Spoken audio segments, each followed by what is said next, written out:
자, 오늘 하나님께서 주신 말씀으로 믿고 사무엘하 17장 4절 한 절 말씀을 봉독해 드리겠습니다. 자, 사무엘하 17장 14절 한 절 말씀입니다. 자, 봉독해 드리겠습니다. 압살롬과 온 이스라엘 사람들이 이르되 아렉 사람 후세의 계략은 아히도벨의 계략보다 낫다 하니 이는 여호와께서 압살롬에게 화를 내리려 하사 아히도벨의 좋은 계략을 물리치라고 명령하셨음이더라. 아멘. 자, 저는 저 주에 계신 분들도 예수님의 이름으로 사랑하고 축복합니다. 인사 좀 나누시기 바랍니다. 저 뒤에 있는 분들도 여러분 예수님의 이름으로 사랑하고 축복한다고 자꾸 말을 하면 여러분들도 어느 곳에 가나 사랑받고 축복받는 믿음의 인물이 된다는 사실을 믿으시기를 바랍니다. 여러분 그렇지 않습니까? 제가 딱 뜨면 저 양반 또 오늘 예수님의 이름으로 사랑하고 축복한다고 얘기를 할 거야. 벌써 딱 이렇게 일이 되기죠? 여러분 자꾸 얘기를 듣다 보면요, 여러분 새로운 사람 만날 때도 자기 문연 중에 그게 얘기가 나와요. 내가 너 사랑하고 축복한다고. 그거 나오게 돼 있어요. 듣는 대로 사람이 말에 나오게 돼 있어요. 자꾸 말이죠, 사랑하고 축복한다는 얘기 듣고 하나님 말씀을 얘기를 자꾸 듣잖아요. 여러분 입속에 말이죠, 생명의 말씀이 나간다는 사실을 믿으시기 바랍니다. 그건 여러분 자신도 몰라요. 맨날 불평하고 불만하고 말이죠, 비난하고 부정적으로 얘기하던 사람이 1년 후에 친구를 만났는데 친구가 말이야 갑자기 나를 이리저리 쳐다보면서 야, 너 어떻게 이렇게 변했냐? 내가 뭘 변해? 너 맨날 말이야 남 잡는 얘기하고 남 욕하는 얘기만 하고 그러더니 어떻게 해야 너 오래간만에 만나는데 네 입에서 그렇게 사랑한다는 얘기고 축복한다는 얘기도 하고 사람을 칭찬한다는 얘기도 나오고 말이야. 어떻게 그럴 수 있느냐? 이 사람도 몰라요. 잘 그냥 1년 전에 서울역에 와서 예배 열심히 참석한 것밖에 없는데 맨날 듣는 얘기가 사람을 살리는 얘기를 들으니 나가는 게 사람을 살리는 말밖에 할 수가 없는 거예요. 여러분 예수 모를 때 교회 밖에 있었을 때도 허구한 날 말이야 불평하고 불만스럽고 말이야 얘기하고 맨날 말이야 마음으로 얼마나 많은 사람을 죽여요. 예? 지금 죽인 거가 수억 벌써 죽였을 거예요. 저는 한 2, 3억 죽였어요. 예? 나 그랬던 사람인데 예수 믿고 나서 말이죠, 말씀이 이렇게 바뀌어져요. 나 그런 이유가 있습니다. 그래서 자, 오늘 저는 사무엘하 17장 14절 말씀을 배경으로 해서 따라서 해보시기 바랍니다. 예상치 못한 방법으로 일하신다. 일하신다. 예상치 못한 방법으로 일하신다. 이런 점으로 말씀을 전하면서 하나님의 은혜가 넘치시기를 예수님의 이름으로 간절히 축원을 드리겠습니다. 여러분 하나님이 일하시는 방법은요 정말 사람하고 너무 달라요. 달라도 너무 달라요. 우리가 생각하기에는 저 인간 때려잡아야 되는데 라고 생각을 하는데 저 인간하고 비슷한 사람의 성경에 보니까 말이죠, 하나님께서 그 사람을 찾아오셔서 말이죠 회개케 하고 쓰시고 축복해 주시는 거를 너무너무 많이 봐요. 그리고 인간적으로 봐도 저 사람은 쓰기가 좀 그런데 라고 하는 사람들 봐도요, 하나님께서 그런 사람을 골라서 또 쓰시고 축복하시더라고요. 그 성경을 처음부터 끝까지 이걸 볼 때마다 하나님이 일하시는 방법은 정말 세상 사람들하고 달라도 너무 다르다는 그런 생각이 듭니다. 그러면서 드는 생각이 나도 불의하고 취약하고 아무짝에도 없는 세상이었지만 세상에서 살던 사람인데 예수 믿고 하나님 앞에 오면은요 정말 나의 생각, 사람의 생각을 뒤엎고 아주 예상치 못한 방법으로 나를 축복하시고 나를 쓰시겠구나, 이런 확신이 든다는 사실을 믿으시기 바랍니다. 하나님의 일하시는 방법은요 정말 예상치 못한 방법으로 일하십니다. 여러분 보십시오. 자, 아브라함이라는 사람이 말이죠, 우리가 처음에 아브라함 그러면 믿음의 조상이었기 때문에 아브라함이라고 생각했대. 저도 그렇게 생각했어요. 아브라함이 대단한 인물인 줄 알았어요. 그런데 알고 보니까 말이죠, 아브라함이라고 하는 인물은 갈대어 오늘날 이라크 지역에서 살던 그냥 우상을 섬기는 집의 아들로 태어난 그냥 평범한 사람이에요. 하나님도 모르는 사람이에요. 그런데 말이죠, 하나님께서 그 사람을 지명해서 굳이 말이죠, 너 약속의 땅으로 가면 내가 말이지 약속의 땅도 주고 너 우선 창대하게 가지고 복에 걷는 도로 만들어 주겠다. 이렇게 얘기가 된 거예요. 아주 평범한 사람이에요. 그것도 하나님을 알던 사람도 아니에요. 우상을 섬기는 집안의 아들이었다니까요. 근데 그 수많은 사람 중에 말이죠, 잘 나가는 사람 다 제껴놓고 예상을 뒤엎고 아브라함이라고 하는 평범한 사람, 우상을 섬기는 집 아들을 불러서 말이죠. 너 시시할 땅으로 가라 말이지. 그랬더니 아브라함이 말이죠. 참 너무나 재밌는 게 뭐냐면 하나님의 말씀을 순종해서 갔다는 거예요. 그러니까 믿고 갔다는 거, 순종했다는 게 좀 차이가 나는 거예요. 자, 이렇게 해서 아브라함은요, 인간적으로 보면은 그냥 평범한 사람이고 우상을 섬기던 사람이었는데, 이렇게 하나님께서 부르셔서 말이죠, 약속의 땅 가나안으로 인도해 주시고 땅도 주시고 믿음의 조상으로 이렇게 만들어 주셨다는 사실을 기억하시기 바랍니다. 예상치 못한 방법이었죠. 여러분 모세도요, 여러분 모세 그러지만 모세도요, 어쨌든 간에 애굽에 살 때 애굽 사람을 쳐 죽인 살인자입니다. 그새 들통이 나서 걸어만 날 살려라 하고 미디안 광야로 말이죠, 숨어 들어간 사람이에요. 거기서 양치기 하던 사람이에요. 아주 시방도 없고 소방도 없고, 모세가 떴다 그러면 현장 수배범이기 때문에 잡혀갈는지도 모르는 그런 상황입니다. 근데 하나님께서 말이죠, 모세에게 나타나서 내가 출애굽의 지도자로 내가 너를 지명해서 불렀으니 순종해라. 여러분, 그래서 모세를 말이죠, 하나님께서 들어쓴 것뿐이에요. 모세가 말이죠, 그렇게 대단한 인물이 아니에요. 정말 평범한 사람이고 오히려 살인자예요. 여러분요, 간증들 많이 듣지만 이 감옥에서 말이죠, 예를 들어서 살인했던 사람이거나 죄를 지어서 몇십 년 산 사람들이 사실 감옥에 들어가면 뭐 게임 끝난 거예요. 몇십 년 그냥 떠다 보면 젊은 시절 다 보내고 무슨 뭐 재미가 있겠어요. 살인자도 마찬가지고. 근데 간증을 읽어보면 말이죠, 그런 사람들이 말이죠, 예수를 만나서 거기서 말이죠, 수많은 사람을 전도하고 믿음의 대단한 인물로 그렇게 사용하는 경우가 한두 건이 아니더라고요.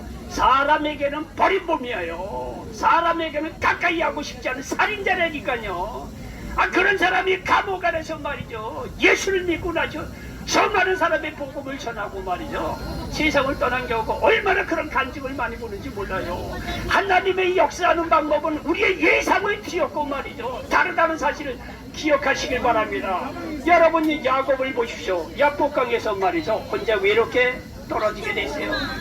형 에서의 그 팥죽 한 그릇으로 장자의 명분을 산 것 때문에 나중에 말이죠, 형 에서가 동생 야곱을 죽이려고 하니까 야곱이 걸으면 나 살려라고 도망갔다는 거 아니에요.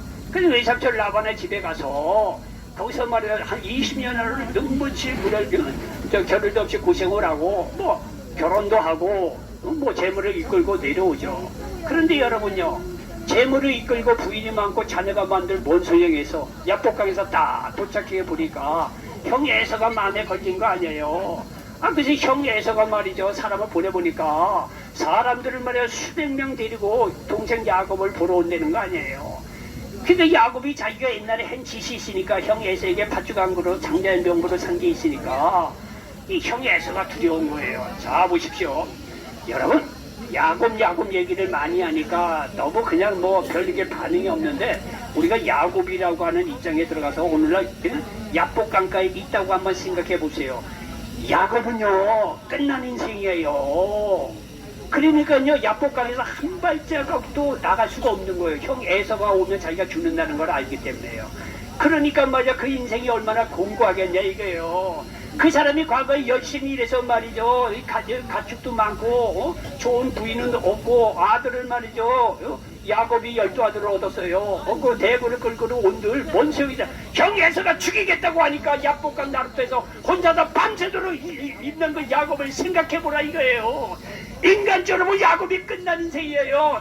그리고 그런 야곱에게 말이죠, 하나님이 뭘 찾아와 거짓말만 하는 그 야곱인데, 그런데 말은 예상을 뒤엎고 하나님께서 야곱에게 찾아오는 걸 보라 이거예요. 야곱과 그 외로운 죽는이 많으니 그런 상황 중에서 하나님께서 말이죠, 야곱을 개인적으로 찾아오셔서 밤새도록 기도하게 하시고, 거기서 말이죠, 날이 밝자 말이죠, 야곱의 육신적인 자아를 내려놓게 하고 나중에 형 에서하고 말이죠, 해피엔딩하게 말이죠, 그렇게 말이죠, 인생을 끌어가는 걸 보라 이거예요. 여러분 개인적으로 인간적으로 보면 끝난 야곱의 인생이지만 그 외롭고 절망적인 그 상황 중에서 하나님께서 이런 절망이고 내가 죽을런지도 모르는 이런 상황인데 하나님께서 나를 찾아오실까? 라고 의심이 들만한데 여러분 그런 인간적인 생각에 바로 그 자리에 우리의 절체절명에 죄를 지어서 말이야 죽을 수밖에 없는 그런 절체절명 순간에 하나님께서 예상을 뒤었고 야곱의 예상을 뒤었고 말이죠. 약복강 나루토에 야곱을 찾아왔다는 거 아니에요. 찾아와서 야곱에게 가장 중요한 건 물질 축복이 아니에요. 그 사람 마음을 바뀌는 거란 말이에요. 그러니까 밤새도록 기도하게 하셔 말이죠. 허벅지뼈 위골하게 만들고 말이죠. 육신적인 자아를 딱 내려놓고 말이죠. 사람을 변화시키자. 그제서야 하나님께서 형 에서를 만나게 해서 해피엔딩으로 만나게 하는 것을 볼 수가 있습니다. 여러분요, 삼손을 보세요. 하나님 은혜가 임하려나? 그 마귀도 덩달아 말이죠. 뭐 이런저런 사람을 쑤시가고 그 시끄럽게 만들고 그래요. 그러려니 생각하고 잘 들어보시기 바랍니다. 여러분요, 삼손이라는 인물이 있어요. 이스라엘 사사 시대 때 활동했던 사사였습니다. 사사는 이 삼손은요 정말 힘이 장사였던 사람이에요. 이 사람의 힘의 비밀은 머리카락에 있었어요. 근데 뭐 과정은 다 뭐 생략하고 이 블레셋 여인에게 말이죠 바람이 나고 돌아다니다가 블레셋 사람들에게 잡혔다는 거 아니에요. 그래서 잡혀서 블레셋 감옥에 들어가서 말이야 하루 종일 이 맷돌만 돌리는 신세가 되었어요. 눈까지 뽑히고 말이죠. 여러분 보십시오. 삼손이 처음에는 말이죠 사사로 활동할 때는 얼마나 의기양양했겠냐. 이게 힘도 좋고 하나님께서 자기 사사로 임명했으니 얼마나 말이죠 의기양양하고 힘 좋고 말이죠 그렇겠냐 이게. 그런데 말이죠 삼손이 나중에 힘을 잘못 써서 블레셋 사람들에게 잡혔다는 거예요. 자, 잡혀서 감옥에 갇혀가지고 이제는 머리를 밀리고 두 눈도 뽑히고 그렇게 말이죠 블레셋 사람들에게 잡혀서 감옥에서 맷돌 돌리는 신세가 되었습니다. 그러니 여러분 삼손에게 누가 말이 희망이 있고 말이야 소망이 있다고 얘기할 사람이 누가 있겠느냐. 이게 끝난 인생이죠. 근데 우리가 봐도 성경 읽다 보면 삼손이 끝난 인생이래 라고 생각이 충분히 들더라고요. 그런데 성경을 계속 읽다 보니까 삼손의 머리가 자라기 시작하다 이런 표현이 나와요. 머리가 자라니까 힘이 다시 생긴다는 거예요. 하나님께서 은혜를 다시 주시기 시작하는구나. 그리고 나중에 말이죠 삼손이 블레셋 감옥에서 맷돌을 돌리다가 자기가 죽으면서 죽인 블레셋 사람들이 살아있을 때보다 죽인 사람보다 더 많았다는 거예요. 하나님께서 다시 한번 은혜를 줘서 힘이 장사로 만들어서 자기가 죽을 때 블레셋 사람들 이렇게 때려잡은 게 엄청나게 많이 때려잡았다는 얘기예요. 여러분요 다 포기하고 끝난 인생이라고 생각하고 어느 누가 삼손이 다시 한번 힘이 세서 그렇게 말해 옛날처럼 사사로서 쓰임을 받을까 이렇게 생각할 수도 있었을 텐데 여러분요 사람의 예상을 뒤엎고 바로 이 삼손 가장 절망의 자리 그 자리에 하나님께서 찾아오셔서 삼손을 다시 한번 사용해 주셨다는 사실을 믿으시기 바랍니다. 이와 같이 하나님의 역사는 사람의 예상을 뒤엎고 역사합니다. 내놓은 자식이 없어요. 하나님 앞에는요 인간적으로 내놓은 자식이 있을런지 모르지만 하나님 앞에서 그렇지 않습니다. 사람은요 하나님은요 사람과 달리 예상치 못한 방법으로 일하신다는 사실을 믿으시기를 바랍니다. 자 오늘 본문도 그 얘기를 하는 거예요. 자 이제 본론으로 들어갑니다. 자 여기 주목. 여러분 여기 보는 것이 아니라 저봐야 여러분 살 길이에요. 자 여기 들어보세요. 자 오늘 본문 얘기는 뭐냐면요 이 다윗이 말년에 그 아들 압살롬이 반역을 일으킵니다. 반역을 일으켜서요 다윗의 말이죠 그 압살롬 셋째 아들인가요 이제 반역을 일으킵니다. 근데 이 반역을 일으켰는데 이때 말이죠 이 다윗이 말이죠 걸음아 날 살려라고 하고 이제 도망을 갔다는 거예요.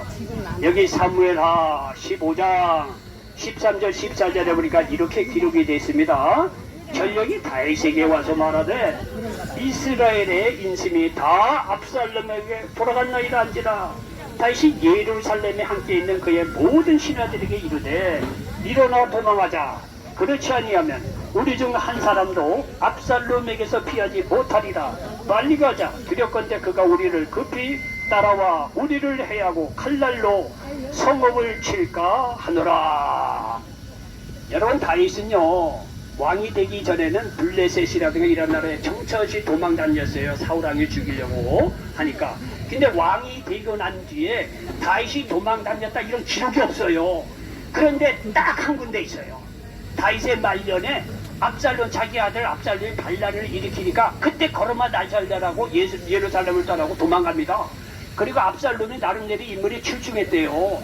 그래서 압살롬이 이 다윗에게, 아버지 다윗에게 반기를 들었을 때는요, 지금 읽은 대로요, 이스라엘 많은 사람들의 이 마음이 다 압살롬에게 갔다는 거예요. 압살롬이 그렇게 인물이 좋았고 출중했대요. 자, 이런 상황이니까 다윗이 걸어마 날살자라고 도망가는 그런 상황입니다. 그런데 다윗이 이렇게 도망을 가죠? 그 예루살렘에 말이죠, 압살롬 군대가 이제 들어온 거예요. 그래서 작전회의를 했다는 거 아니에요. 작전회의를 했는데, 자, 보시죠. 이 압살롬이 말이죠, 예루살렘 성에 들어와서 이제 작전회의를 해서 아버지 다윗을 어떻게 박살내느냐, 전략회의를 했다는 거 아니에요. 전략회의를 했는데, 그 중에 아히도벨이라고 하는 사람이 등장하고, 후세라고 하는 사람이 등장합니다. 아히도벨은 원래 다윗의 신하였어요. 삼국지에 유비의 이 모사였던 전략가였던 제갈공명과 같은 사람이에요. 그래서 이 다윗 밑에 있던 아히도벨은 작전을 짜면 100% 맞는데요. 그렇게 아히도벨이 지혜가 뛰어난 인물이었던 거예요. 근데 우치게 된 일인지 이 다윗의 신하였던 아히도벨이 압살롬이 반역을 할 때 압살롬에게 붙어버린 거예요.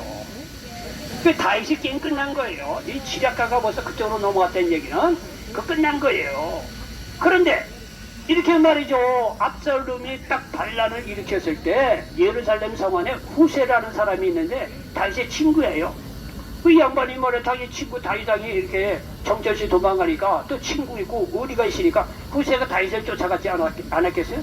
그 쫓아갔다는 거예요. 그때 다윗이 보고 후세에게 뭐라면, 야 후세야, 너 나하고 와봐야 고생이고 내가 언제 예루살렘 돌아오는지 모르는 정철시 고생이다.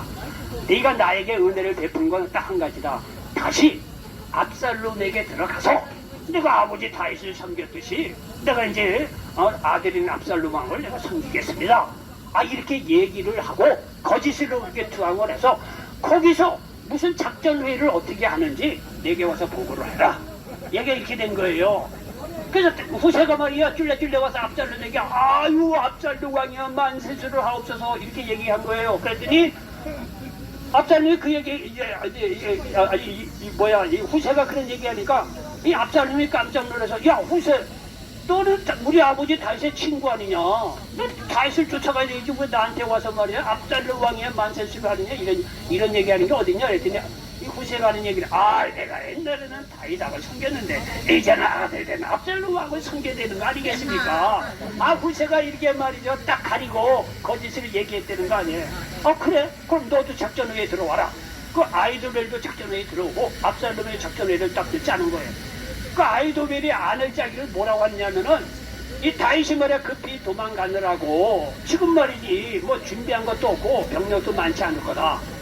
전략도 없을 거고 마음이 어수선할 때 그때 급히 쫓아가서 이 다윗을 따라잡으면 압살롬 당신이 다윗을 이기고 왕이 될 수 있습니다. 아히도벨이 이렇게 안을 낸 거예요. 그런데 후세가 가만히 듣다가 말이죠, 이거 아히도벨의 안대로 따라가면 다윗이 죽겠거든요. 근데 후세가 뭐라냐면, 이 압살롬 왕이요, 아닙니다. 다윗이 역전의 도장인데 그렇게 쫓아간다고 하더라도 다 나름대로 숨을고 피할 걸 다 절벽행위를 짜고 도망가지, 다윗이 역전노장인데 그렇게 쫓아가면 안 됩니다. 시간을 두고 군인을 더 모아서 쫓아가면 당신이 다윗을 이기리다. 후세가 이렇게 안을 낸 거예요. 근데 사실은요, 아히도벨이 속히 쫓아가서 잡아야 됩니다. 이것이 나은 방법이에요. 아히도벨의 안을 쫓아가면은, 아히도벨의 안을 쫓아가면은 끝난 거예요.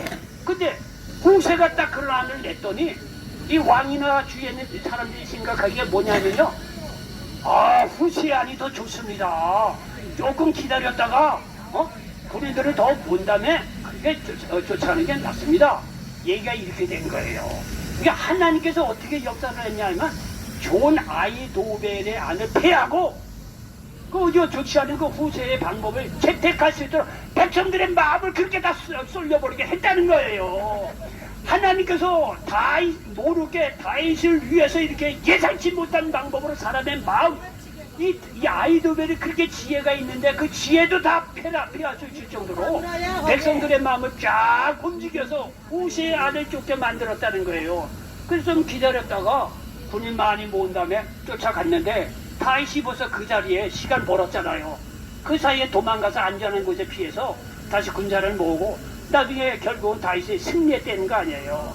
무슨 얘기인지 제가 지금 한참 얘기를 해도 뭐 저게 뭔 얘기인가 그런 사람인데 이해가 되시죠? 네.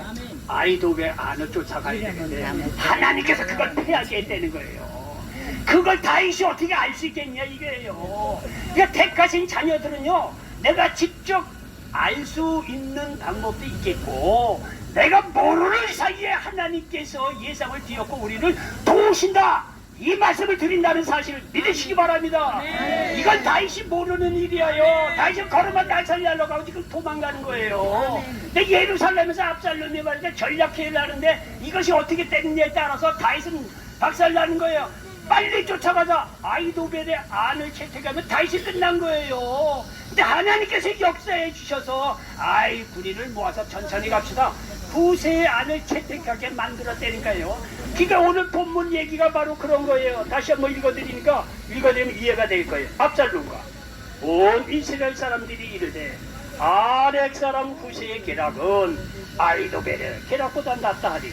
이는 여호와께서 압살롬에게 화를 내리려 하사 아이도벨의 좋은 계략을 물리치라고 명령하셨음이더라.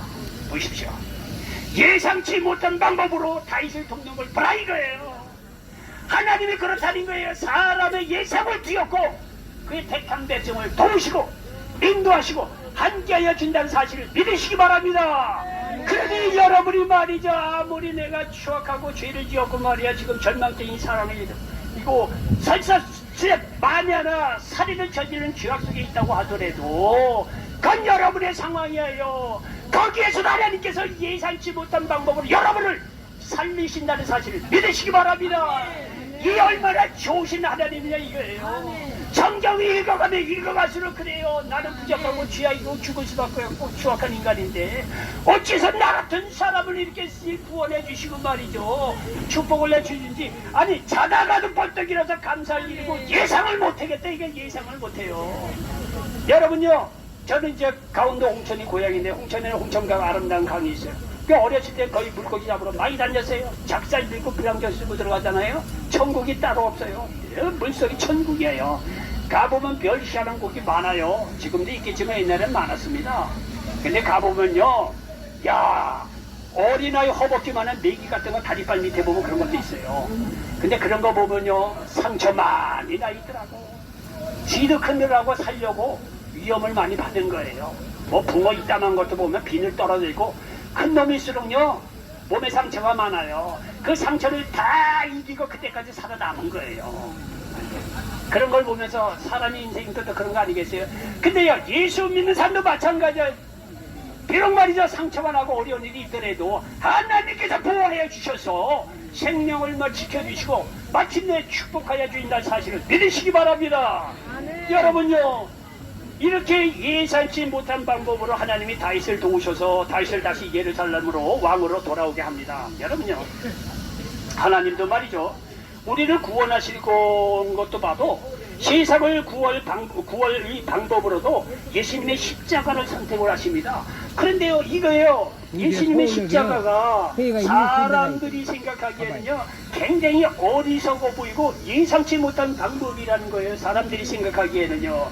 자 고린도전서 1장 23절로 25절에 보니까 우리는 십자가에 못 박힌 그리스도를 전하니 유대인에게는 꺼리끼는 것이요 이방인에게는 미련한 것이로되 오직 부르심을 받은 자들에게는 유대인이나 헬라인이나 그리스도는 하나님의 능력이 하나님의 지혜니라. 하나님의 어리석음이 사람보다 지혜롭고 하나님의 약하심이 사람보다 강하니라.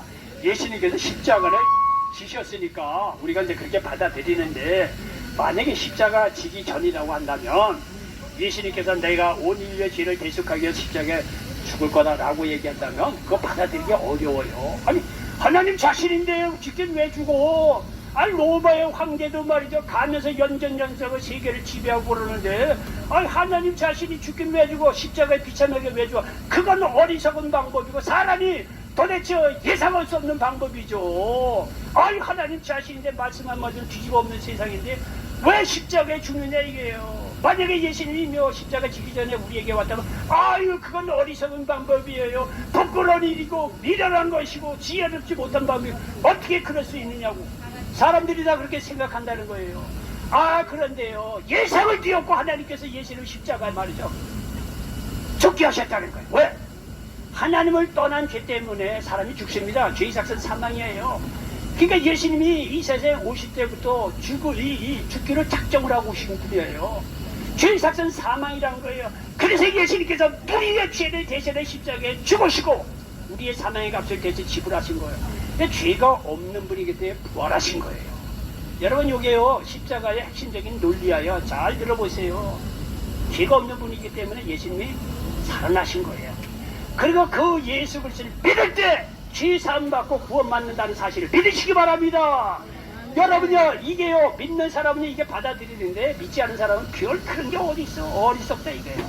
지혜롭지 못하고 왜 하나님 나약하게 인간의 모습으로 십자가상에 죽였다 그렇게 일어나다고 생각한다는 거예요. 근데 사람의 예상을 뒤엎고 하나님은 십자가의 방법을 통해서 우리를 구원해 주셨다는 사실을 믿으시기 바랍니다. 그리고 말이죠, 하나님께서 택하신 사람들도 보면 세상에서는 다 미련하고 지혜 없고 나약한 사람들이라는 거예요. 그것이요 우리들 생각하고 달라요. 여기 26절로 29절에 보니까 형제들아 너희의 부르심을 보라.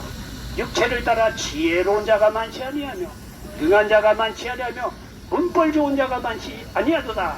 그러나 하나님께서 세상에 미련한 것들을 택하사 지혜 있는 자들을 부끄럽게 하려 하시고 세상에 약한 것들을 택하사 강한 것들을 부끄럽게 하려 하시며 하나님께서 세상에 천한 것들과 멸시받는 것들과 없는 것들을 택하사 있는 것들을 폐하려 하시나니 이는 아무 육체도 하나님 앞에서 자랑하지 못하게 하려 하시니라. 여러분 성경을 보면 이거를 알고 나서 하나님이 택하신 사람들을 보면요 하나같이 그냥 평범한 사람이에요. 연약한 사람이에요. 다 죄인이에요. 아브라함, 이삭, 야곱 대단한 것 같지만요 그 이면사를 보면 정말 뭐 평범한 사람보다도 못한 사람들이에요. 오늘날에도 마찬가지예요. 여러분들도 만약에 회사를 운영한다고 한다면 어떤 사람을 뽑겠어요? 아 똑똑하고 말이죠. 인서울에 있는 대학도 좀 나와야 되고 말이죠. 아 실력도 좋고 외모도 좋고 잘생기고 능력도 그런 사람을 뽑아서 여러분요 회사에서 일꾼 뽑지 않아요. 세상 논리는 그래요. 그런데 하나님 나라는 안 그래요. 하나님의 나라는요 사람들의 예상을 지었고 연약하고 미천하고 멸시받는 자 죄인들 이런 사람을 불러다가 하나님께서 그에게 지혜를 주시고 능력을 주셔서 하나님 과연 살아계시는구나 라고 하나님께서 높임받고 이런 연약한 자들을 통해서 하나님께서 나중에 예수 믿게 해서 크게 사용해야 하나님 살아계심이 증거되는 게 아니야 이거예요. 세상 잘 나가는 사람은요 하나님 뜻에 따라서 하나님 뜻대로 살고 하나님 위해서 영광으로 해서 살아 이런 사람 거의 없습니다. 하나님이요 오히려 말이죠 우리의 예상 세상 사람들 예상을 띄웠고 지혜로운 자 지혜롭지 못하고 문벌 좋지 못하고 미련하고 나약하고 이런 사람들 죄인들 불러다가 그런 사람들 의롭다고 인쳐주시고 축복하시고 지혜 주시고 능력 주셔서 하나님께서 쓰신다는 사실을 믿으시기 바랍니다. 이를 통해서 하나님 앞에 아무도 자랑하지 못하게 했다는 거예요. 여러분 이것은요 사람이 생각하는 그런 어떤 예상치 못한 방법이에요. 그러니까 여러분이 지금 추악하고 죄를 지었음에도 불구하고 내가 절망적인 상황이야 내가 할 수 있는 것이 아무것도 없다고 그렇게 하더라도 걱정하지 마시기 바랍니다. 예상을 뒤엎고 하나님이 여러분에게 찾아오셔서 여러분을 구원해 주시고 축복해 주시고 위대하게 쓰신다는 사실을 믿으시기 바랍니다. 제가요 알량한 마음을 가지고 여러분을 위로하려고 그게 아니에요. 성경에 그렇게 나와 있어요. 하나님이 그런 분이라니까요. 하나님이 여러분 불의하고 취약하고 나약하고 미련하고 멸시받는 자들이라고 하더라도 사람은 여기를 여러분을 포기하는지 모르지만 하나님은요 예상을 기었고 저와 여러분 같은 사람은 찾아온다는 사실을 믿으시기 바랍니다. 여러분 의롭다 힘쳐주시고 능력 주시고 정복 주시고 힘 주셔서 마침내 하나님 보러 온 사람들에게 더 높임받게 하고 말이죠. 하나님 과연 살아계시는구나 만천에 공포하게 한다는 사실을 믿으시기 바랍니다. 그러므로 여러분 회개하고 예수님을 믿어 주님께 돌아오셔서 모든 것을 주님께 맡기시기 바랍니다. 그분이 도우십니다. 시편 23편 4절로 5절에 보니까 내가 사망의 음침한 골짜기로 다닐지라도 해를 두려워하지 않을 것은 주께서 나와 함께 하심이라. 주의 지팡이와 막대기가 나를 안위하시나이다. 주께서 내 원수의 목전에서 내게 상을 차려주시고 기름을 내 머리에 부으셨으니 내 잔이 넘치나이다. 현실은 사망이지만 하나님의 뜻은 그렇지 않은 거예요. 원수의 목전에서 상을 차려주시는 놀라운 하나님의 은혜를 기억하시기를 바랍니다. 결론입니다. 하나님은 예상치 못한 방법으로 일하십니다. 그러므로 어떤 죄악 속에 또 어떤 절망적인 상황에 있더라도 회개하시고 예수님 믿고 주님께 모든 짐을 맡기시기 바랍니다. 우리의 예상을 뒤엎고 하나님이 역사하셔서 그 문제를 해결하시고 도우신다는 사실을 믿으시기 바랍니다. 이런 놀라운 역사가 임하시기를 예수님의 이름으로 간절히 축원을 드리겠습니다.